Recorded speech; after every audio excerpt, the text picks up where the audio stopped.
Section 4. You will hear an introduction about an eco-friendly building called the Gherkin.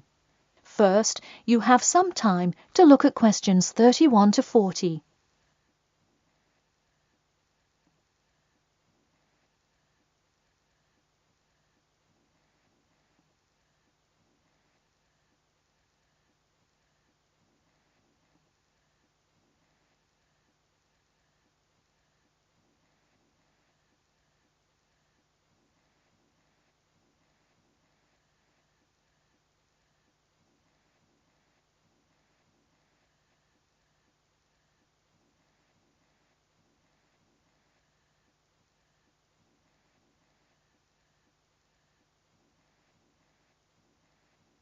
Now, listen carefully and answer questions 31 to 40.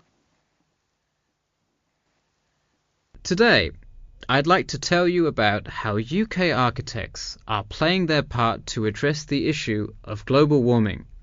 You have seen many of these iconic buildings while going about your everyday life, but you may not know how they are affecting your tomorrow. In 2003, construction was completed on the famous Swiss rebuilding, or more informally called the Gherkin, a true masterpiece commissioned by the law offices of Foster and Partners. This is not the first ambitious endeavour of the firm. They are renowned for their various philanthropic environmental efforts. The Gherkin, with its cut-and-edge green initiative and sharp design, is gaining recognition as an icon in modern architecture. You can pick it out of the London skyline by its unorthodox cigar shape. While its appearance is the obvious attribute at which to marvel, there is far more to this building than meets the eye. And let's face it, there's a lot about this building that meets the eye. The building helps reduce the city's carbon footprint in a number of ways.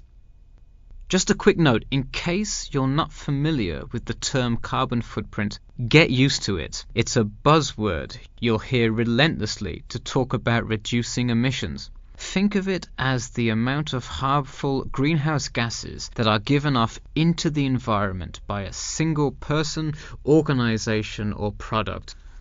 So going back to the Gherkin building, perhaps the most obvious as well as the most significant eco-friendly feature is the glass windows, which allow light to pass through the building, both reducing heating costs and brightening up the workspace. The ingenuity behind the various eco-friendly aspects of the Gherkin has seen its fair share of publicity both from serious and silly sources. In a recent April Fool's Day edition, one e-publication printed a story detailing plans to replace 50% of the current exterior with grass, which would not only make large steps in the name of sustainability, but also give the building the green hue that would truly earn it the nickname of the Gherkin. The only drawback is, as you may have guessed, that this story was an April Fool's Day joke and completely made up.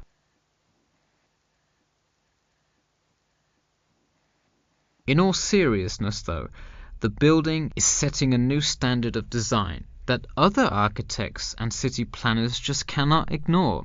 The building's bold and cost-efficient design has won a number of architecture awards, including the Stirling Prize, the London Region Award, and the Empress Skyscraper Award, among others. The design comfortably accommodates a large number of offices, while keeping maintenance and operation costs down, striking a superb balance between nature and the workplace. Nature is well and good, as long as the weather is nice outside. Given London's notoriously bad weather, the architects knew they must devise a quality temperature regulation system, and that they did. A special system designed to reduce the building's reliance on air conditioning was devised that cuts consumption in half compared to standard office buildings. There are atria that link each floor vertically to one another, forming spiraling spaces up the entire building. They serve not just as social common spaces, but also act as the building's lungs, distributing clean air from the opening panels in the facade through the entire building. The building isn't all business though. It has its fair share of fun as well.